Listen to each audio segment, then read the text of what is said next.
Time to put on my Melbourne hipster glasses before I read Melbourne to Phil.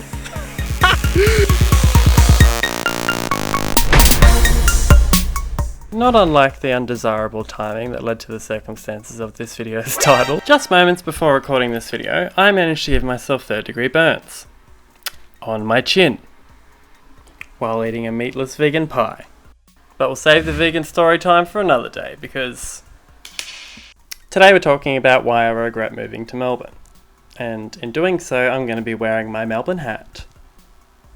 Looking fresh, looking hipstery. I'm going to be sipping on my Red Bull because I don't have any coffee. Because I'm incredibly poor right now. Even though Red Bull's probably more expensive than coffee. I think it's fair to say that while being stuck in lockdown for 9 months, the only thing that's kept me alive is metric fuck tons of caffeine. But guess what? Victoria, and specifically Melbourne, has finally let their restrictions ease a little bit. And guess who's going to the park to tear up the park? Me, you silly bitch. Who else would it be? Far out. God, that took you so long to figure that one out. It's embarrassing. Look at all those chickens. I found a park bench. If it fits, I sits. Is that the saying? If it fits, I sits? Oh, that's cats. Oh my god. I've got my hipster Melbourne beret. Check for my Melbourne video. I regret moving to Melbourne video. Is it a beret?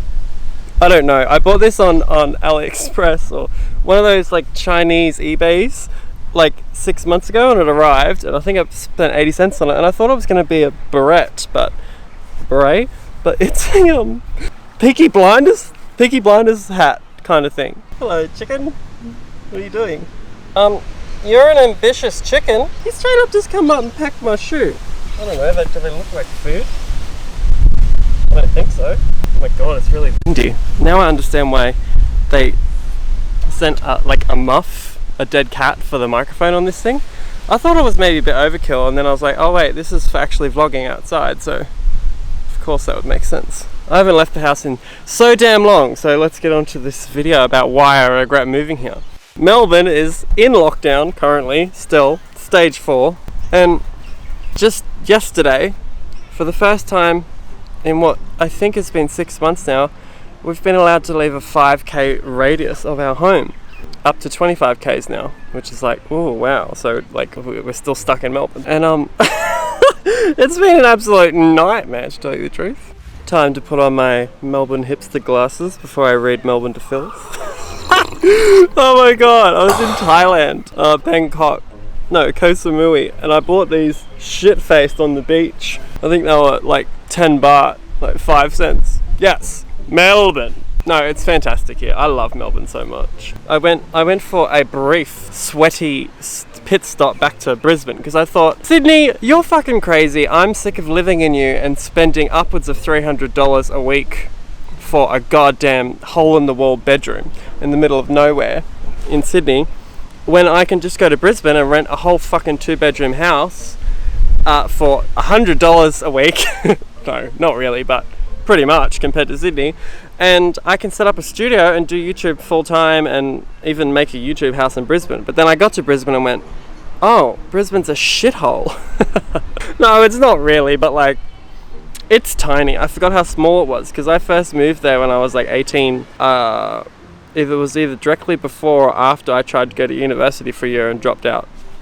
And it was fine then when I was a baby gay and the whole world was shiny and bright and new, but I can't see through these. It's heinous.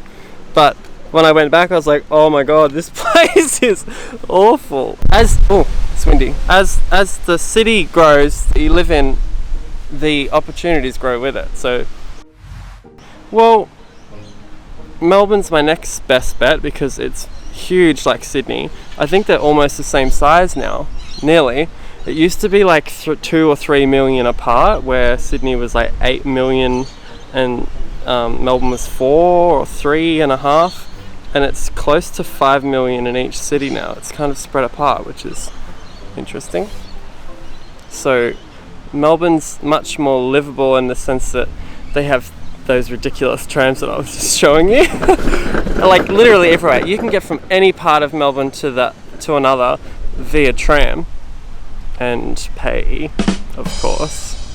But Sydney's just an absolute rat nest of just shitty buses that connect to more buses to get to some distant train that's actually, the train station will be like out of the way to get to where you want to go to the city. So it's just chaos in Sydney. So unless you have a car in Sydney and are willing to pay for a car on top of your rent and shit, then it's insane. And if you want to like rent a place, a small place with like 2 people or even a studio by yourself, you have to have at least $400 a week just for rent to live in Sydney. It's insane. So I came to Melbourne right as lockdown hit. Coronavirus! Bam! Coronavirus! 9 months later and I don't know anyone again. I used to live here like two or 3 years ago. I was here for about a year and came back and bam, stuck here for 9 months. How fucking ridiculous. So that was a regretful decision. But let me tell you this, Melbourne, I am inside you. These restrictions are slowly vanishing and I'm gonna sop you up like a biscuit, bitch. No, I moved here to Melbourne by myself, as you do, because turns out friends are so much easier when you're a kid because you're kind of forced to have friendships. But when you're an adult, you start to become a bit more selective with who gets your time. And if you're an idiot ADHD moron like me, you kind of get really attached to people that you think are your best friends. And that can be a disaster when you put people on a pedestal like that and you have high ambitions for them, because when it turns out that they're not what you thought they were, you can feel like your whole world is ripped apart from you. Turns out that's called rejection sensitivity dysphoria, is thinking the whole world's going to collapse when you have high expectations of your relationships with friends even, let alone partners or boyfriends or whatever. And you think the whole world's going to end. So moving to Melbourne has kind of been a test of my ability to be alone with myself and be okay with that.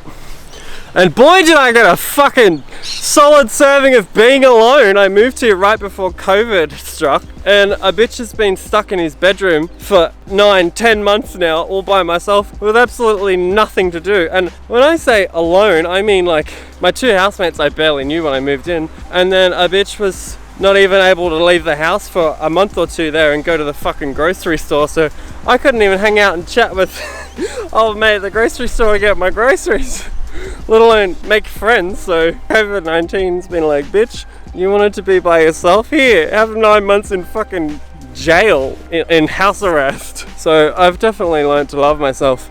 But as Trixie Mattel, wait, what's Trixie say? I love myself, but I don't like the way that I am. I've turned into an anxious, socially anxious wreck. So I bought a camera and I went, fuck it, I'm gonna start narrating my life on YouTube like I've wanted to do for 5 years. But the channel that this is on, Artymars' channel, I had this as my drag channel for Artificial, and I was doing drag for years and it was chaos because I wasn't 100% committed to it, but it was such an incredibly fun and exciting distraction. I invested years into makeup and costuming for drag as a drag queen. I mean, it never got me anywhere, but where am I going with this? I'm actually stopping to think, where was I going with that? Drag. Oh, this channel! Yeah, this used to be my drag channel. I got up to, I think, 1,000, almost to 1,000 subscribers, but I was like, fuck it. I wanted to have this as a variety channel for literally years, but I thought I was trapped into that niche of only posting makeup and drag related stuff. Oh, that's a mess. And oh god, why do people do that? It's sad. God, here's my ADHD brain getting distracted again. See, this is perfect. I'm perfect for switching it up, making this a variety channel.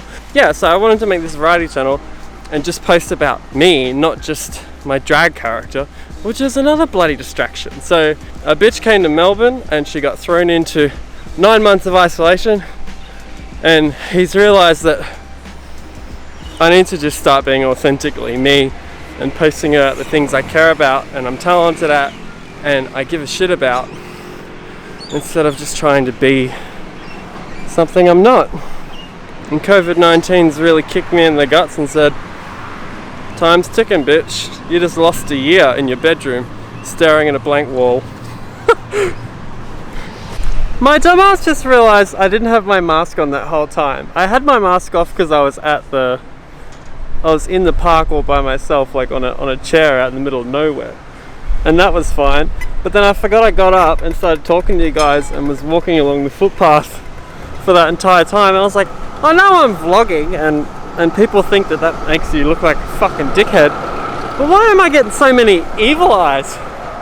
People were like properly looking at me like, this motherfucker is really vlogging.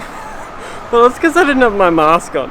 So, there we go. That's one way to really ease myself back into civilization, is piss off half my neighbourhood by breathing on them. So yeah, a bitch kinda regrets moving to Melbourne, but you know, there's a lot of positives, and I'll put it in a slideshow now of what I love about Melbourne outside of my bedroom.